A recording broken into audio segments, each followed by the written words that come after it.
A minute. Here we go. Well, that's exciting. We are live on Facebook, and I'm about to go live also on Instagram. I'm very excited to have the adorable and glamorous Karen Charles here with me. She is actually a relative related, and she's a lovely woman. And I know you all are going to enjoy hearing what she has to say because one of the things I love about Karen is she's done many things in her life, and this is just one of many. And we're going to talk about that and find out what's going on. And I'm hoping some of my gang did not give up.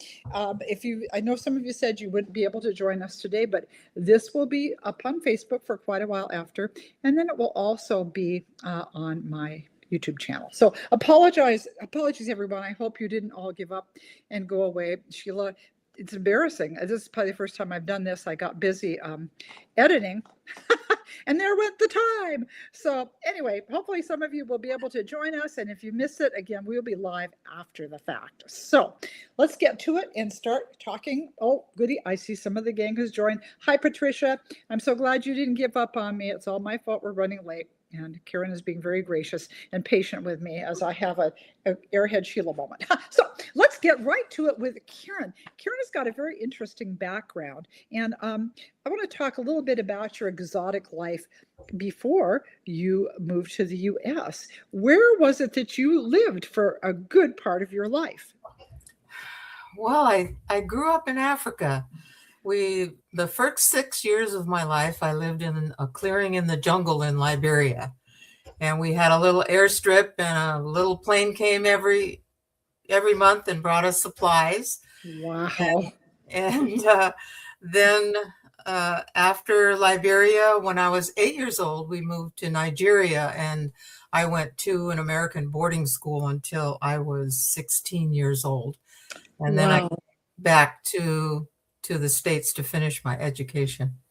That had to be so interesting. Oh my goodness. Oh, by the way, all of you who are coming in, thanks for your patience. Apologies that we're late. That is all my fault, not Karen's. She was organized and ready to go. I wasn't. But hey, Jeannie, you made it after all. And I see Kathy is here from Idaho. We've got Diane has joined us. Hi, Nancy. I wasn't sure you were going to make it. I'm glad you made it. Good to have Wisconsin represented here.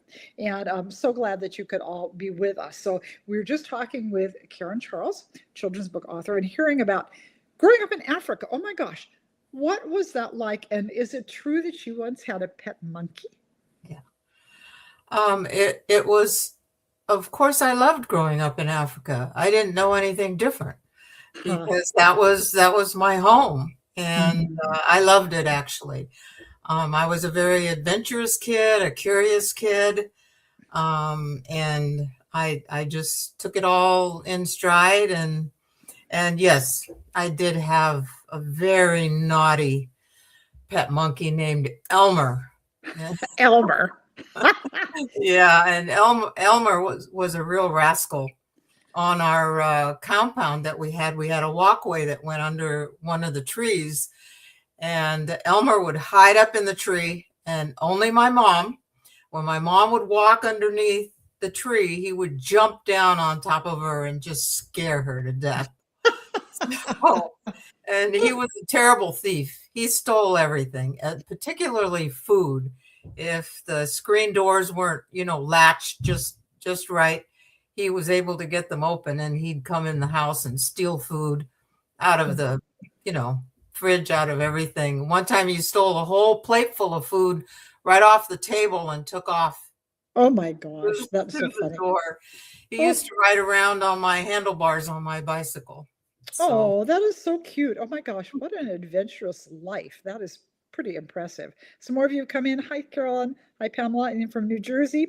Thanks for joining us tonight, you guys. And we're talking with the amazing Karen Charles and hearing about her glamorous life before she even came to the U.S. What was that? Was that a little bit of a culture shock then? I mean, you've grown up in a whole nother country. You were in a boarding school, and all of a sudden now here you are plunked into the United States. What was that like? Yes, it was very challenging. We used to call ourselves third culture kids because the place where we were the happiest was on the airplane going back and forth. Because we really didn't belong to either culture to call it home. We would have furloughs every 4 years. And what was very cool was that our boarding school out there kept us uh, way ahead in our studies. So when we came to the States, we were usually ahead. They were always asking my parents to have me skip a grade, you Oh, know, wow. and but my mom and dad would always say, no, no, no, she has enough to deal with. She'll be just fine where she is. So that way I could just deal with the social adjustment. And we used we'd have kids coming back from their furloughs all the time, and they would bring back to us all the latest slang words and stuff like that that the kids were using. So that was kind of fun because we kind of knew what the words were then when we got there. And I had a wonderful cousin that lives on Bainbridge Island. She's about 10 years older than I. And she would, when I came home every time, she would take me out shopping and buy me a whole new wardrobe Oh, so that when I went to school, I was just dressed in nice clothes like everybody else. wow. Was it a challenge to fit in socially then? Did you feel like it was kind of an uphill battle with making friends?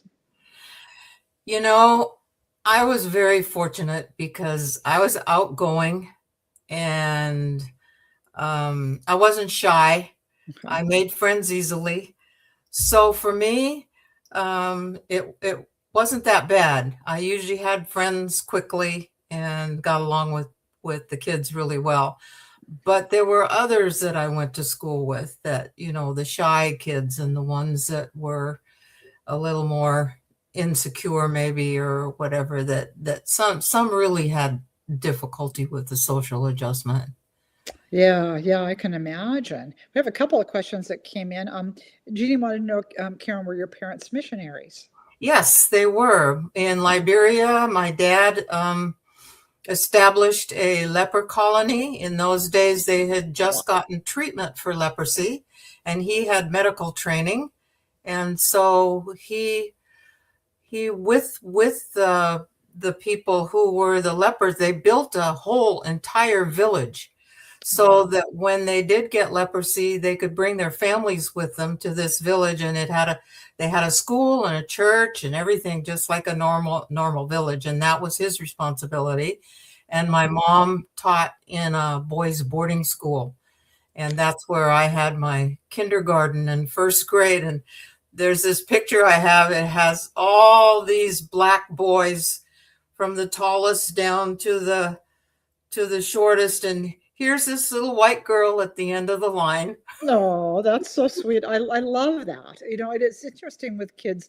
I do believe kids do not see skin color. Kids just see other kids, and just love to hang out together. And I just think that's very cool. I loved it. They let me play soccer with them, and Oh, fun.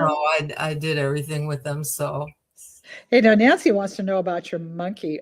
She says, was he an outdoor pet then? He probably didn't get to live in yes, the house. no, he did not live in the house. I don't know what tragedy he would have caused if he had lived in the house. He was definitely an outdoor monkey. He might not have been welcome in the house after snitching plates of food and all the other things that he loved to do. So maybe that was just as well that Mr. Yes, Monkey stayed outside, I the think so. owner stayed outside. Oh my gosh, that's just too interesting. Well, let's fast forward now. You're in the United States, and you wound up, as I think I've hinted to many of you, Karen has written a children's book, and you have had dealings with children. You were a teacher for how many years? Over 30, over Wow. 30 years. Yeah.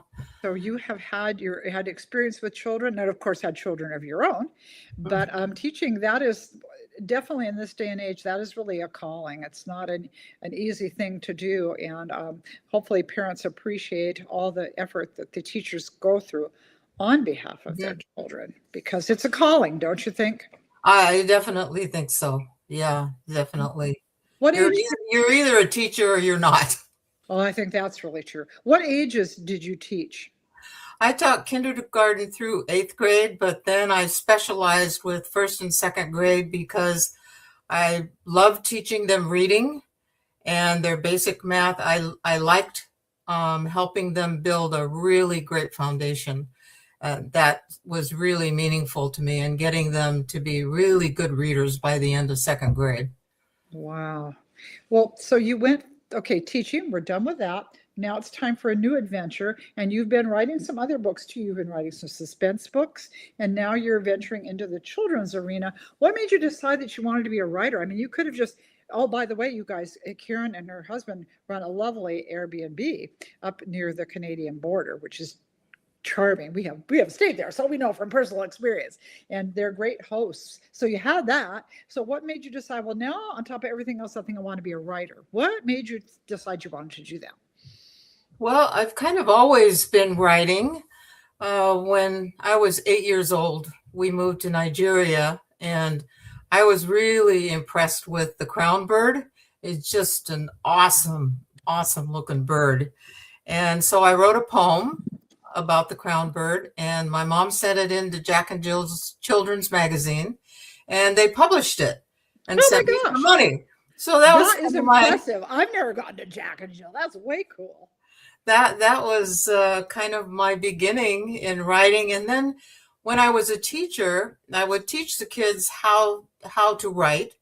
And then at the end of each school year, I'd have them write a story that we would bind into a book. And then while they were writing their story, I would write a story.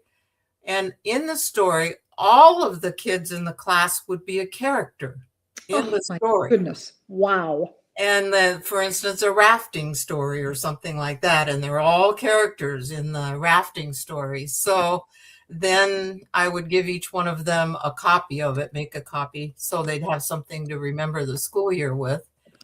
And then a number of years ago, just before I retired, I had a friend who told me a story about her brother who was in Seattle on the day of 9/11. Mm. And she told me what happened to him. It was such an incredible story. I just could hardly believe it. And it just rattled around in my head for probably about a year. And then I thought, you know what? Things are slower in the wintertime. Maybe I'll write a book, of that story. And I Wow. love thrillers. So I thought, well, why don't I take the true story and weave it into a suspenseful thriller? And that just started me writing thrillers based on true stories. I So, love that. yeah. I just love, one things I love is this whole, sometimes we just think, well, I missed my opportunity to do and fill in the blank. And I think, Karen, you're such a good example of no, not necessarily. Sometimes you just have to jump in and do the next thing, right? Wouldn't you say? Oh, yeah, that was true for me because I thought, I had never written a novel. I'd written short stories, but that's a lot different.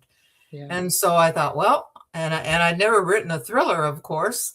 So I just started reading and learning and reading the genre and just thinking, okay, I'm just going to start. So I just started writing, and then I write on AutoCrit, and they have a place where they analyze what you're writing. And so I'd have them constantly analyze what I was writing. How was I doing? How was my pace? How was everything going? And that really helped me. And they also have tutorials. So between the tutorials and having them constantly analyzing what I was writing, it just kept me going. And I just jumped in and did it. I love that. Well, and I love the fact that you were learning as you went. You didn't just jump in and write something and not try to make it the best that it could be. Because writing, I mean, all of us who are Oh, writers, we are always learning and always. always, always, Yeah, always. Yeah. yeah. So the fact that you're open to doing that, because I think sometimes people do think, well, I'm just going to write something and throw it out there.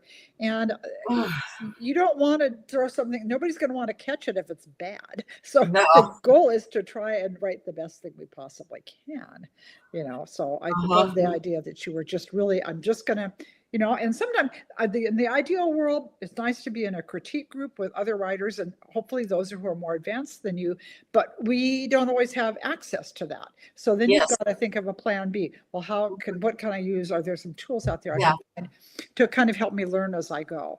And Yeah. but you still wrote the book yourself, because all of you who have heard me very often or very long know I am not a fan of using AI to write your novel. It's write your own book, use your own brain, and you did that. You got something to help edit it so you could check what you were doing. But I think that's really important, guys. She didn't cut corners. She did it herself. And speaking of doing yourself, I want to circle to what we were going to talk about tonight, your children's book. Mhm. Tell us a little bit about Evan's Gift.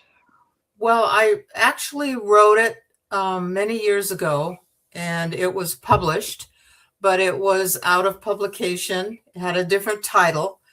And my kids have been telling me, you need to get that republished, or you need to write more children's books. And Mm, so after thinking about it for quite a while, after I'd written 3 thrillers, I thought, okay, I'll consider doing that. But I wanted to rewrite the story. okay. And I wanted to keep the illustrator, because the illustrator is now a world-renowned installation artist. He's Wow. known all over the world. Oh, wow. And so he's very famous now. So I wanted to keep the illustrations, but write the story, the same story, but just rewrite it. So I had it digitized and the words taken off the pages, and I rewrote it, and it was republished. Wow. And That that's is very, kind of how it went. And now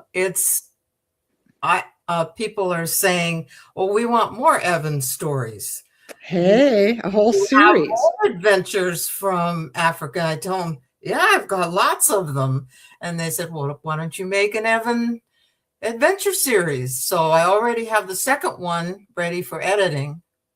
Wow, that's great. Talk about inspiring, guys. I mean, she's just going for it, which I think is so very cool. So Evan's book, give us just a hint of what this story is about, because I love the lesson behind the story. Can you tell us just a teeny bit? Okay, it's about when I was a kid in Africa and I wanted a bicycle, and my parents told me I had to earn it, of course.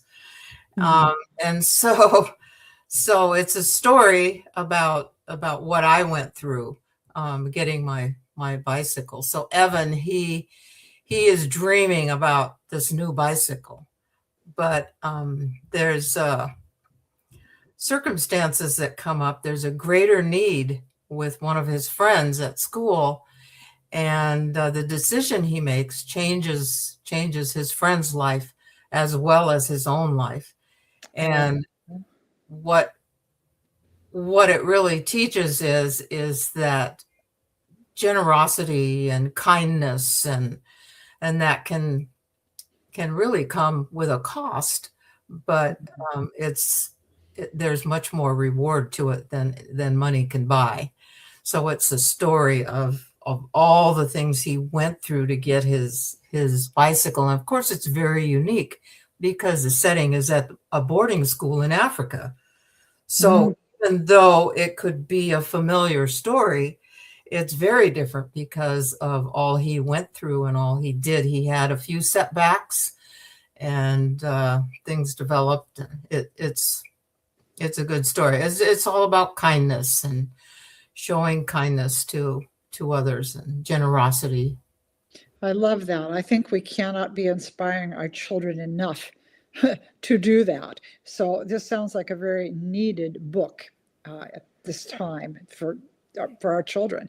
And so I know some of us out there, our kids are already grown, but some of you still have kids, and some of you have grandkids. Mhm. And you know what? Christmas will be here before you know it. I'm all about buying ahead of time. In fact, my mother-in-law used to have the gift cupboard. She had a section in her closet she would buy all year long with presents for everyone. So there's nothing wrong with pre-buying a copy of this book to have to give to the favorite child in your life, whether that's a kid, a grandkid, a nephew, or a neighbor.